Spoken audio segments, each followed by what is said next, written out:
Just imagine your kid getting older and they say, I don't want to be nothing like my mother. I don't want to be nothing like my father.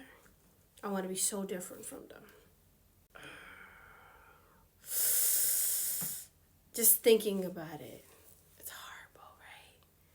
But when you hear other people, when you hear grown men, when you hear basketball players and people that, are big in our community, and they get interviewed and they say, who is your biggest aspiration? And they say, my mother.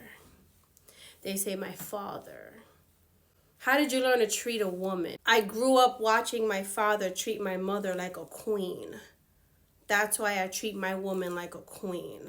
Well, how did you know what to look for in your woman? My mother. The way she was with my father and how she treated him like a king. That's how I want my children to talk about me.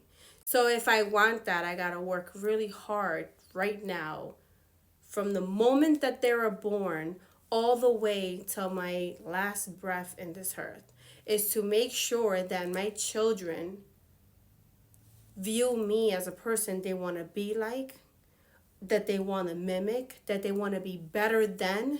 Most importantly, all the great values that they've learned have been from their parents.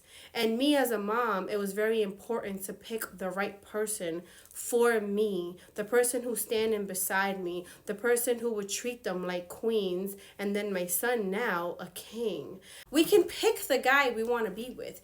We can choose to be great parents. We can choose to be great people. You don't have to be rich to be a great parent. Oh, I don't really have money like that. Oh my God, I'm so poor. I can't give it. Giving your kid anything that's materialistic has nothing to do with values, respect, morals, love. Feed them validation, feed them motivation. Even when your kid is failing, you say you're not failing, you're doing great, you keep going. You need to do that with your kids, because you know what? The things that you do today, your kids may practice later, whether it's good or bad, and then it goes down to your grandkids and your next generation.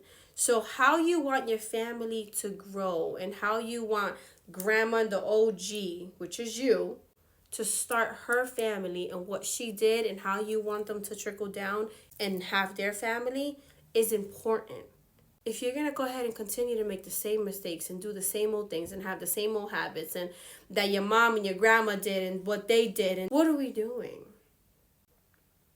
I could have done that too. But I said, absolutely not.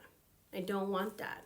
I'd rather be committed to being a strong woman, and I want to be a great mother, and I want to be somebody who teaches my kids to work hard, to wake up every morning, to study, to learn, to grow as a person, to be able to say I'm sorry, to be able to say I'm doing something wrong, I gotta do something better.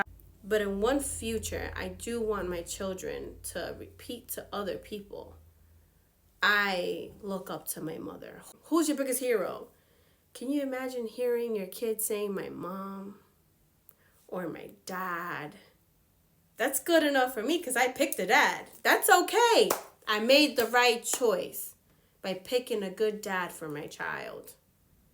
Because we all know that we can make mistakes with that too. Just think about that.